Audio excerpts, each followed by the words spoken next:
Halo, selamat pagi. Semoga Anda semua selalu dalam keadaan baik dan sehat. Dalam kesempatan kali ini izinkan saya memperkenalkan fitur-fitur dalam sistem My Akuntansi. Kenapa kok disebut My Akuntansi? Bukan My Accounting? Karena biar beda aja dan Anda tidak akan lupa hahaha. Oke, pertama-tama kita cari shortcut My AK, kemudian diklik, masukkan user dan password, kemudian klik login desktop. Setelah login, kita mulai perkenalan pada menu paling kiri yaitu tutorial. Bila Anda baru pertama kali membuka tutorial dan ada pesan lokasi browser belum disetting, jangan panik. Lakukan saja setting lokasi browser. Caranya 1. Klik lokasi Mozilla. 2. Browser lokasi Mozilla, biasanya di Drive C folder Program Files folder Mozilla Firefox. 3. Klik Select. 4. Klik Submit. Setelah setting dilakukan, maka pada saat membuka menu tutorial ini tidak akan minta setting lagi. Anda tinggal memilih salah satu materi kemudian klik Play Now untuk mempelajarinya. Menu di bawah tutorial adalah tentang yaitu informasi tentang aplikasi My AK ini. Lanjut ke menu Master. Submenu pertama adalah Master Akuntansi, di mana di dalamnya ada sub tata perkiraan, uji tata perkiraan, inisialisasi tata perkiraan dan inisialisasi auto posting. Kita bahas tata perkiraan. Dalam sistem My AK, perkiraan akuntansi bisa dibuat, dihapus sendiri oleh user. Jadi sangat fleksibel, gak perlu bolak-balik panggil programmer untuk menambah perkiraan baru. Manajemen tata perkiraan sudah dikelompokkan dalam 1. Aset, 2. Hutang, 3. Modal, 4. Pendapatan, 5. Biaya. Semua bisa diedit, tambah, hapus sendiri oleh user. Selanjutnya submenu uji tata perkiraan, yaitu fitur untuk menguji kebenaran pengisian perkiraan oleh user, apakah sudah benar ataukah belum. Dalam uji tata perkiraan terdiri atas tes 1, 2, 3 sampai tes 7. Anda tinggal mengklik tes tersebut, My AK akan memprosesnya secara otomatis, menginformasikan bila ada perkiraan yang masih keliru. Selanjutnya inisialisasi perkiraan akuntansi. Dalam sistem ini ada aturan pembuatan nomor perkiraan. Semua disetting dalam menu ini. Acuannya adalah SAI, Standar Akuntansi Indonesia. Pertama tentang setting periode akuntansi, kedua rank kode perkiraan, ketiga setting menu atau penamaan kas bank, dan keempat tentang inisialisasi kepala nomor perkiraan pada tiap-tiap bagian. Selanjutnya submenu inisialisasi auto posting. Harap berhati-hati dalam semua setting. Karena bila keliru setting maka auto posting ke akuntansi juga akan keliru. Dalam submenu ini ada setting pembelian dan penjualan cash, setting pelunasan hutang dan piutang, serta setting kegiatan promosi. Kembali ke menu master. Kemudian ke submenu vendor, yaitu menu untuk menambah, mengedit atau menghapus supplier atau vendor perusahaan kita. Dalam form vendor, Anda bisa mengisi data lengkap tentang alamat supplier, data PKP supplier, inisialisasi perkiraan hutang khusus kepada supplier tersebut dan perkiraan retur beli. Kembali ke menu master. Kemudian ke submenu customer, yaitu menu untuk menambah, mengedit atau menghapus pelanggan atau customer atau outlet perusahaan kita. Customer tanpa fixed route, yaitu form untuk mengolah data pelanggan tanpa memperhatikan fixed route atau jadwal kunjungan Salesforce. Di dalam form customer tanpa fixed route, Anda bisa mengisikan data pelanggan, plafon rupiah, plafon limit nota dan plafon overdue, serta perkiraan akuntansi ke piutang dagang atau piutang lainnya. Sedangkan pada form customer dengan fixed route, ada setting tambahan yaitu salesnya siapa, kunjungan minggu keberapa dan pada hari apa sebagai fixed route yang ditentukan pada pelanggan tersebut. Fixidrut pelanggan ini sangat penting untuk menarik data nota piutang yang harus dibawa pada minggu keberapa, hari apa, oleh sales siapa, sehingga menarik data nota piutang hanya dengan satu klik saja. Lanjut ke menu master pada submarketing, yaitu form untuk menambah, mengubah atau menghapus data Salesforce atau marketing. Dibuat sangat sederhana karena jarang digunakan hahaha.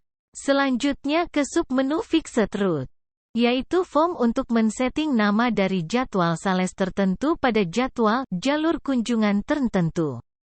Sehingga mudah untuk menarik data nota piutang saat jadwalnya. Dalam mengisikan data nama jalur, Anda harus menentukan salesnya siapa, kunjungan minggu keberapa, dan hari apa, kemudian baru nama jalurnya. Kembali ke menu master submenu Delivery Fund, yaitu menu untuk mengolah data kendaraan delivery guna untuk merekap data packing list saat akan loading produk yang akan dikirim. Di mana dalam menu Delivery Fund, berisi identifikasi kendaraan yaitu nomor polisi, jenis kendaraan dan siapa driver yang bertanggung jawab atas mobil dan muatan produk di dalamnya. Selanjutnya ke menu master submenu generasi. Adalah menu untuk pindah generasi akuntansi. Menu ini sebaiknya disetting khusus untuk yang memahami akuntansi saja. Yang tak paham jangan dikasih akses. Pindah generasi ke generasi lalu biasanya hanya dilakukan untuk proses audit atau untuk menyusulkan input data periode lalu yang terselip belum terinput oleh operator yang lupa belum input data. Selanjutnya pindah ke menu transaksi submenu penjualan, yaitu form untuk memproses data penjualan baik cash maupun tempo atau kredit. Dalam form penjualan, sama seperti aplikasi penjualan pada umumnya, bedanya pada MyAka ini, perkiraan bisa dimunculkan atau disembunyikan tergantung selera pengguna. Selanjutnya pindah ke menu transaksi submenu pembelian, yaitu form untuk memproses data pembelian baik cash maupun tempo atau kredit. Dalam MyAka ini, pada saat transaksi pembelian tempo, perkiraan bisa disetting ke hutang masing-masing supplier. Jadi detail, bukan hanya hutang dagang saja, melainkan hutang kepada supplier anu. Selanjutnya pindah ke menu transaksi submenu retur jual, yaitu form untuk memproses data retur jual, yaitu pengembalian produk dari pelanggan kepada kita, bisa karena bad stock, atau bad market. Dalam retur jual ini, posting akuntansinya akan mendebet persediaan barang dagangan, dan mengkredit retur jual YMH atau yang masih harus diproses. Retur jual YMH ini akan didebet pada saat proses pelunasan piutang oleh pelanggan yang bersangkutan. Nanti penjelasannya pada menu pelunasan piutang. Selanjutnya pindah ke menu transaksi submenu retur beli, yaitu form untuk memproses data retur beli, yaitu pengembalian produk dari kita kepada supplier, bisa karena bad stock, atau bad market. Dalam MyAka, transaksi retur beli akan mendebet retur beli supplier tertentu, dan mengkredit persediaan barang dagangan. Selanjutnya pindah ke menu transaksi submenu transfer baik ke BS, yaitu form untuk memproses data perubahan stok dari good stock ke bad stock yang disebabkan oleh hal tertentu misal dimakan tikus. Pada form transfer BS, proses menyerupai transaksi pada form lain misal retur jual.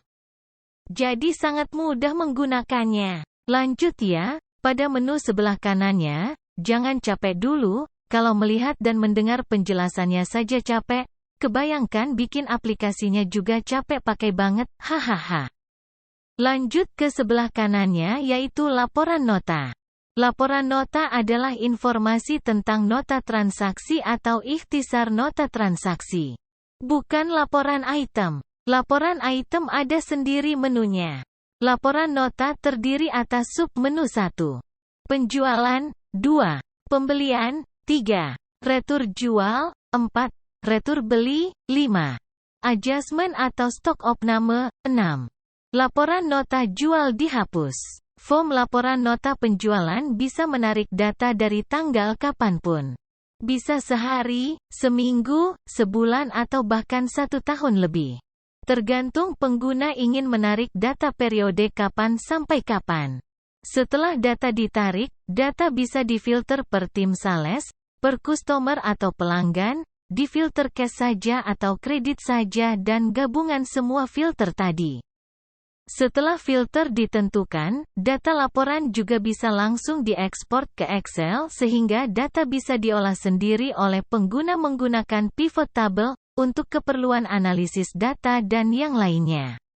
Guys, penjelasan laporan nota sub menu penjualan, pembelian, retur jual, retur beli, adjustment atau stok opname, laporan nota jual dihapus semua sama dengan penjelasan tadi ya. Jadi biar efektif dan tidak membosankan tidak usah kita jelaskan ya, karena penjelasannya sama alias idem hahaha. Lanjut ke menu sebelah kanan yaitu laporan item. Adalah form untuk melihat laporan transaksi berdasarkan item. Bukan berdasarkan nota. Laporan item terdiri atas sub menu 1. Penjualan, 2. Pembelian, 3. Retur jual, 4. Retur beli, 5. Transfer base, 6. Adjustment atau stok opname, 7. Laporan item dihapus. Form laporan item penjualan bisa menarik data dari tanggal kapanpun. Bisa sehari, seminggu, sebulan atau bahkan 1 tahun lebih. Tergantung pengguna ingin menarik data periode kapan sampai kapan. Setelah data ditarik, data bisa difilter per tim sales, per customer atau pelanggan, difilter cash saja atau kredit saja dan gabungan semua filter tadi. Setelah filter ditentukan, data laporan juga bisa langsung diekspor ke Excel sehingga data bisa diolah sendiri oleh pengguna menggunakan pivot table, untuk keperluan analisis data dan yang lainnya. Guys, penjelasan laporan item sub menu penjualan, pembelian, retur jual, retur beli, transfer base, adjustment atau stok opname, laporan item jual dihapus semua sama dengan penjelasan tadi ya. Jadi biar efektif dan tidak membosankan tidak usah kita jelaskan ya, karena penjelasannya sama alias idem hahaha. Lanjut ke menu sebelah kanan yaitu pengiriman. Terdiri atas sub menu picking list atau delivery plan, validasi delivery, mobil atau delivery van. Kita bahas menu pengiriman sub menu picking list. Setelah masuk form delivery plan, maka 1. Kita tentukan tanggal nota yang akan dikirim, 2. Mobil yang akan digunakan mengirim, 3. Sales atau area yang akan dikirim, 4. Klik ambil nota. Maka semua nota dengan kriteria tersebut akan muncul. Selanjutnya klik rekap. Lanjutkan dengan klik rekap DO maka item-item dari daftar nota tersebut akan terekap otomatis untuk dimuat atau loading. Lanjut ke sub menu validasi delivery. Adalah form untuk validasi apakah nota benar-benar terkirim, atau gagal kirim misal disebabkan toko tutup atau yang lainnya.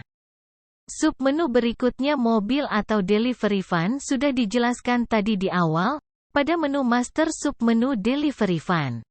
Kita lanjut ke menu sebelah kanan yaitu customer. Jangan ngantuk ya. Kalau ngantuk di pause dulu lanjutkan nonton lagi nanti ya. Menu customer ini terdiri atas sub menu 1. Daftar penagihan piutang, 2. Input pelunasan piutang, 3. Laporan pelunasan piutang, 4. Daftar nota piutang, 5. Analisa umur piutang. Kita masuk ke sub menu daftar penagihan. Yaitu sebuah fitur untuk menyiapkan daftar nota tagihan yang harus dibawa salesman pada jalur tertentu sesuai fixed route dengan 1 kali klik. Setelah masuk form, 1. Tentukan siapa salesnya, 2. Minggu keberapa, 3. Hari apa, 4. Fixed route yang mana. Kemudian klik ambil nota. Maka semua nota tagihan jalur itu akan otomatis ditarik oleh sistem. Proses selanjutnya tinggal klik print. Kemudian bagian penagihan menvalidasi sisa tagihan pada sistem apakah sama dengan sisa tagihan yang tertulis pada nota. Lalu serah terima nota tagihan tersebut. Lanjut ke submenu input pelunasan, yaitu form untuk menginput data pelunasan pelanggan hasil setoran salesman atau kolektor dari lapangan. Input pelunasan ini otomatis akan terposting ke akuntansi dengan mendebet kas bila tunai, mendebet bank bila transfer, mendebet retur jual YMH bila potong retur, atau mendebet potongan pembayaran toko. Potongan pembayaran toko didebet bila ada potongan dari toko misal buku PO, materai, atau potongan pembayaran lainnya. Input pelunasan berdasarkan data nota dari lembar penagihan yang pada pagi hari telah diserah terimakan nota-nota tagihan berikut lembar penagihan melalui menu daftar penagihan. Input pelunasan secara otomatis akan mengkredit 1141001 yaitu kode dari perkiraan piutang dagang. Selanjutnya ke submenu laporan pelunasan piutang, yaitu fitur untuk melihat laporan pelunasan piutang dagang yang bisa ditarik datanya dalam sehari, seminggu, sebulan atau sesuai keinginan pengguna. Setelah data ditarik, selanjutnya bisa difilter per nomor nota, per sales, per customer, per jenis bayar dan kombinasinya. Selanjutnya ke submenu daftar nota piutang, yaitu fitur untuk mengetahui semua nota piutang yang kita miliki, bisa difilter per sales, per customer, atau per tanggal jatuh tempo. Selanjutnya ke submenu analisa umur piutang, yaitu fitur yang menampilkan daftar nota piutang yang dikelompokkan berdasarkan umur dengan klasifikasi kurang dari sama dengan 30 hari, kurang dari sama dengan 60 hari, kurang dari sama dengan 90 hari dan lebih besar dari 90 hari. Laporan analisa umur piutang ini sangat penting bagi manajemen untuk review kinerja salesman dari sisi tagihan dan melihat kesehatan perusahaan dari accounts receivable turnover. Selanjutnya ke menu sebelah kanannya yaitu vendor terdiri atas submenu 1 input pelunasan hutang, 2 daftar nota hutang, 3 laporan pelunasan hutang yang pembahasannya ketiganya sama dengan fitur piutang barusan. Khusus pelunasan hutang, kita bahas, proses autoposting ke akuntansi akan mendebet hutang ke supplier bersangkutan, karena masing-masing supplier mempunyai perkiraan hutang tersendiri. Pelunasan hutang bisa mengkredit kas bila tunai, bank bila transfer, retur beli supplier, atau klaim promo supplier yang bersangkutan bila ada. Untuk submenu daftar nota hutang dan laporan pelunasan hutang tidak usah kita bahas ya, karena sama dengan daftar nota piutang dan laporan pelunasan piutang. Lanjut ke menu sebelah kanannya yaitu laporan stok. Jangan ngantuk ya, karena kita baru sampai setengah pengenalan fitur aplikasi MyAka ini, silahkan disambi ngopi bila ngantuk hahaha. Menu laporan stok ini mempunyai submenu 1 stok sekarang, 2 validasi transaksi, 3 stok bulan lalu, 4 departemen, 5 PLU atau SKU, 6 stok opnam. Pada submenu laporan stok sekarang, kita bisa membuat produk baru, melihat laporan stok, edit identitas stok dan lain-lain, karena agak rumit penjelasannya khusus ada pada video new produk versi 1 dan 2. Submenu validasi transaksi adalah fitur untuk menvalidasi transaksi, mengecek apakah semua transaksi sudah terposting ke akuntansi atau belum. Biasanya karena kendala teknis, mati lampu dan lainnya. Submenu stok bulan lalu adalah fitur untuk melihat kembali stok bulan lalu, bila stok bulan sekarang ada yang janggal agar bisa mengambil kesimpulan, apakah karena salah input pembelian atau lainnya. Submenu departemen biasanya hanya digunakan oleh bisnis supermarket atau minimarket, kita bahas lain kali saja secara custom. Submenu PLU atau SKU yaitu System Keeping Unit, adalah manajemen pengelompokan produk. Jadi produk-produk akan dikelompokkan dalam satu jenis, misal PLU sabun terdiri atas semua produk jenis sabun. Pada form PLU atau SKU ini kita bisa membuat PLU baru atau mengedit bila ada perubahan atau kesalahan data, bisa juga menghapus data SKU bila sudah tidak diperlukan. Lanjut ke menu sebelah kanannya ya guys, semangat sambil diseruput kopinya. Kita akan membahas menu e-faktur. Menu e-faktur terdiri atas sub-menu 1 jatah nomor faktur pajak, 2 e-faktur pajak, 3 ikhtisar e-faktur pajak, 4 data NPWP pelanggan atau customer. Ini sangat efektif untuk menginput data faktur pajak.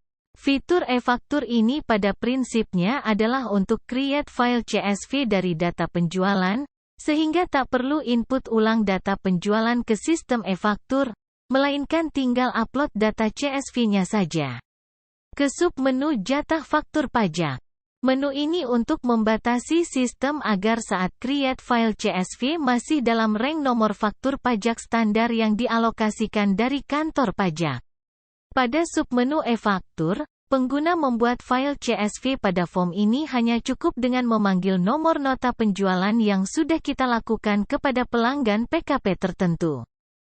Bisa per nota satu-satu. Bisa juga memanggil beberapa nota sekaligus untuk pelanggan yang berbeda sekalipun. Kemudian klik Export to CSV, maka sistem akan membuat file CSV dari data nota-nota penjualan dimaksud. Setelah itu file CSV yang dibuat oleh sistem MyAka ini, siap untuk diupload ke sistem e-faktur milik kantor pajak. Jadi kita tidak perlu menginput semua item satu persatu jadi double pekerjaan. Lanjut ke submenu ikhtisar e-faktur, yaitu form untuk melihat data nota dan nomor faktur pajak yang diberikan pada nota tersebut. Jadi untuk mengecek data kita tak perlu cari cetakan faktur pajak satu-satu. Lanjut ke submenu data NPWP, yaitu form untuk mengatur, mengedit data NPWP kepada pelanggan PKP pada khususnya. Form ini biasanya diberikan akses hanya kepada petugas faktur pajak di kantor kita. Lanjut ke menu sebelah kanannya yaitu rugi laba dagang, yaitu rugi laba yang diambil dari harga jual dikurangi HPP per masing-masing item produk. Jadi ini bukan rugi laba akuntansi ya. Pada form rugi laba dagang ini kita bisa menarik data sehari, seminggu, sebulan atau sesuka hati. Bisa dikombinasikan dengan per sales dan atau per supplier atau per prinsipal. Oke. Bila Anda memesan aplikasi penjualan tanpa akuntansi maka pembahasan sampai di sini saja, dengan mengkat semua penjelasan tentang akuntansi dan perkiraan serta debit kredit yang telah dijelaskan. Akan tetapi bila Anda menggunakan sistem MyAka ini, maka perlu memperhatikan fitur-fitur akuntansi yang akan kami jelaskan lebih lanjut. Jangan ngantuk ya. Oke, lanjut ke menu laporan tahunan. Terdiri atas 1 pembelian, 2 penjualan, 3 kontribusi. Akan tetapi kita skip aja, tidak usah dibahas, lanjut ke menu sebelah kanannya lagi. Kita masuk ke menu sebelah kanannya yaitu keuangan. Terdiri atas sub-menu 1 kas masuk, 2 kas keluar, 3 pemindah bukuan, 4 jurnal di mana masing-masing masih ada sub-menu lagi. Kita bahas kas masuk dulu. Yaitu fitur untuk mencatat penerimaan kas atau bank yang tidak auto-posting dari transaksi jual, beli, retur jual, retur beli, pelunasan piutang dan lainnya.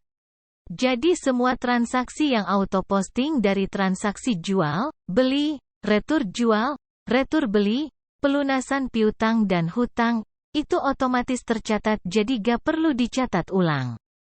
Melainkan otomatis. Asyik kan? Jadi yang dicatat pada penerimaan kas adalah transaksi yang tidak auto-posting. Misal kita ditransfer insentif berupa uang oleh supplier ke bank, ini tidak auto-posting jadi perlu diinput di penerimaan. Sama penjelasannya. Kas keluar yaitu pencatatan transaksi yang di luar transaksi auto-posting. Contoh yang auto-posting adalah pembayaran hutang melalui input pelunasan hutang. Itu auto-posting bank keluar. Contoh yang tidak auto-posting antara lain bayar PAM, bayar listrik, bayar parkir, bayar BBM, itu semua transaksi yang harus diinput pada kas keluar, sebab tak melibatkan kegiatan transaksi auto-posting. Submenu pemindah bukuan adalah form untuk mencatat semua jenis pemindah bukuan, antara lain setor tunai dari kas ke bank, pencairan clearing dari BG ke bank, ambil tunai dari bank masuk ke kas. Submenu jurnal, terdiri atas submenu lagi yaitu jurnal pembelian ini auto-posting, jurnal penjualan ini auto-posting, jurnal umum ada yang auto-posting ada yang tidak. Jurnal umum yang auto-posting antara lain dari transaksi retur jual, dari transaksi retur beli, dari transaksi pelunasan piutang potong retur, dari pelunasan hutang potong retur atau potong klaim promo. Mohon maaf penjelasan mulai bikin pusing, karena yang bisa menerima penjelasan tentang jurnal-jurnal tadi dengan mudah adalah personal yang mengerti tentang akuntansi. Jadi mulai sesi ini dan seterusnya, sebaiknya Anda mengajak accounting Anda untuk mencermati penjelasan fitur-fitur berikutnya. Punten ya bos. Lanjut ke submenu jurnal penyusutan. Adalah sebuah fitur untuk mentransaksikan jurnal penyusutan yang membosankan, apalagi inventarisnya banyak sekali, sangat bosan sekali. Jurnal penyusutan ini adalah untuk melakukan proses jurnal penyusutan dengan satu kali klik. Sangat mudah dan menyenangkan meski inventaris Anda sudah 100 jenis lebih sekalipun. Detail di tutorial ya, sebab laporan nota, laporan item, laporan pelunasan piutang, laporan pelunasan hutang, laporan nota hutang dan piutang sudah kita bahas di awal tadi. Nah, kalau menu keuangan tadi adalah merupakan proses-proses di luar auto-posting, maka kita akan lanjut ke menu akuntansi, yaitu menu semua laporan akuntansi ya. Khusus tentang laporan akuntansi saja. Kita bahas buku kas terperinci, yaitu laporan semua transaksi tentang kas atau bank dari saldo awal hingga saldo akhir tanpa kecuali. MyAka ini mempunyai 8 perkiraan kas atau bank, jadi misal kita mempunyai 2 kas, yaitu kas besar dan kas kecil, maka sisanya 6 perkiraan bisa digunakan untuk 6 rekening bank. Jadi saat Anda menyorot menu kas bank, maka otomatis sebelah kanannya akan muncul submenu terdiri atas 8 perkiraan kas bank yang kita definisikan sendiri. Bukan definisi dari aplikasi. Misal kita memilih kas bank terperincinya adalah kas besar, maka akan ditampilkan laporan kas besar terperinci dengan semua transaksi dan saldonya. Dalam contoh ada piutang dagang yang terbentuk dari auto-posting pelunasan piutang, ada penjualan barang dagangan dari auto-posting penjualan cash, ada biaya-biaya dan yang lainnya. Begitu adalah gambaran ilustrasi tentang laporan kas atau bank terperinci, tinggal Anda memilih kas yang mana atau bank yang mana untuk ditampilkan laporan terperincinya. Kita lanjut ke laporan mutasi. Di mana ini adalah rangkuman atau rekap dari total transaksi di masing-masing lawan transaksi dari kas atau bank. Lebih jelas kita lihat pada contoh. Coba kita sorot submenu mutasi, kemudian kita pilih kas besar. Maka akan tampil total penerimaan dan total pengeluaran rekap dari lawan transaksi kas besar seperti contoh. Lanjut ke submenu buku besar. Kita langsung lihat contoh saja buku besar piutang dagang, silahkan cermati contohnya. Pada buku besar piutang dagang, nampak ada data pelunasan piutang dari outlet tertentu dengan merujuk pada nomor nota yang dilunasi, ada penambahan piutang dari transaksi penjualan dan seterusnya. Selanjutnya kita lihat laporan neraca. Pada aktiva, nampak kas besar, kas kecil dan 6 rekening bank lainnya dengan saldonya masing-masing, kemudian ada piutang dagang dan yang lainnya. Sedangkan sisi pasiva, nampak hutang ke masing-masing supplier secara detail, ada modal, laba periode berjalan. Awas, laba periode berjalan ini semu ya, bukan angka sebenarnya. Sebab HPP belum diposting. Untuk melihat laba rugi yang sebenarnya mari kita lihat laba rugi periode lalu. Pertama kita pindah periode, kemudian kita buka laba rugi yang sudah ada HPP-nya. Nah, nampak HPP-nya kan? Kalau HPP sudah dibebankan, maka laba ruginya adalah sebenarnya bukan semu, kita bisa lihat laba bersihnya pada bagian bawah. Sebagai cross-check angka laba rugi akumulatif harus sama dengan angka rugi laba pada neraca. Bila beda maka perlu dicari dengan fitur unbalance, yang akan kita kenalkan nanti. Coba kita cross-check ya, di laba rugi angkanya Rp1.212.397. Kita lihat pada neraca berapakah angkanya, ternyata sama ya guys. Rp1.212.397. Berarti tidak ada masalah, laporan sudah benar. Kita lanjut. Ups, ternyata kita tak sadar telah mengenalkan laba rugi juga ya guys, pada saat mengenalkan neraca tadi. Oke, kita lanjut ke laporan sumber penggunaan dana ya. Mari kita lihat. Pada saat kita print atau preview nampak di sana perubahan angkanya ya. Apakah naik ataukah turun? Baik, kita lanjut ke laporan analisa keuangan pada sub analisa rasio keuangan. Ada rasio keamanan pinjaman, rasio tingkat keuntungan dan rasio efisiensi manajemen. Selanjutnya kita bisa juga melihat analisa anggaran ya. Apakah pada perkiraan tertentu sebuah anggaran telah terlewati atau belum, atau sudah mencapai berapa persen? Ups, sayangnya pada contoh angka anggaran tidak diisi ya guys. Jadi antara anggaran, realisasi dan selisihnya tidak valid angkanya. Mohon maaf ya guys. Lanjut ke lampiran laporan keuangan ya bos. Silahkan dicermati saja, pada video akan kami tampilkan detail dan pelan-pelan. Kita langsung preview saja ya. Nampak kas terdiri dari kas besar dan kas kecil, bank terdiri dari 6 rekening bank, piutang terdiri dari 8 jenis piutang dan seterusnya. Menu berikutnya adalah khusus akhir, yaitu proses tutup buku ulang. Bila pada generasi lalu ada transaksi yang lupa belum diinput kemudian kita input. Dengan input pada generasi lalu, berakibat pada perubahan saldo akhir generasi lalu. Nah, proses sinkronisasi saldo akhir generasi lalu dengan saldo awal generasi sekarang inilah khusus akhir. Lanjut ke menu unbalance, adalah form untuk mendeteksi masalah bila ada selisih angka laba rugi dengan angka rugi laba pada neraca. Pada unbalance, ada fitur checking loss perkiraan, inkonsistensi transaksi, checking unbalance, inkonsistensi tanggal, checking gagal transaksi dan koreksi neraca. Selanjutnya laporan jurnal dihapus, jadi penghapusan data transaksi ada jejaknya ya bos, tidak bisa asal menghapus. Apalagi sengaja menghapus untuk menyalahgunakan transaksi, pasti akan ketahuan hahaha. Selanjutnya silahkan cermati saja video laporan jurnal dihapus ya bos. Nampak di sana kelihatan penghapusan dilakukan pada tanggal jam menit detik, kemudian alasan menghapus juga sebaiknya jelas ya. Lanjut ke menu sebelah kanan yaitu setting. Langsung ke submenu user and password ya. Kita lihat sepintas isinya apa sajakah? Wow, sangat lengkap, ada nama user, level atau jabatan, kemudian ada otorisasi hak akses masing-masing user pada masing-masing menu secara terperinci. Mari kita cermati sejenak.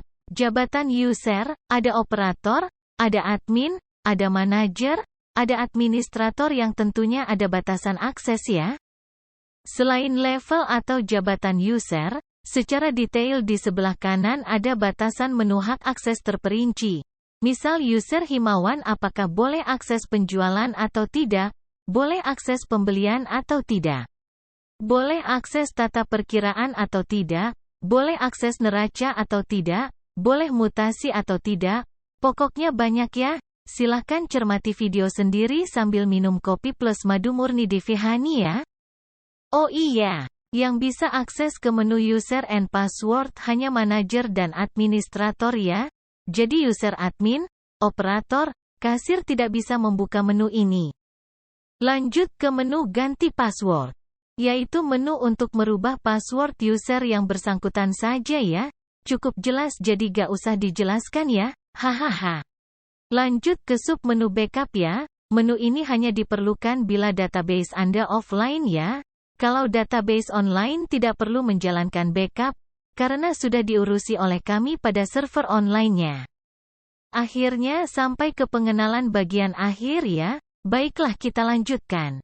Bila Anda bosan dengan layar di aplikasi Anda bisa mengubahnya sendiri dengan gambar JPG ya, biar tidak bosan.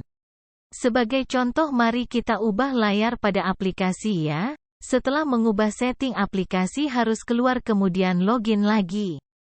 Nanti background layar akan berubah. Nah sekarang background layar adalah Devi Honey, Rohani, Unprocessing Honey. Kalau mau beli madu murni Devi Honey, link ada pada deskripsi video ya. Akhirnya selesai sudah pengenalan fitur My AK ini ya. Semoga bermanfaat. Untuk tanya-tanya lebih lanjut bisa menghubungi nomor WA pada deskripsi video ya bos.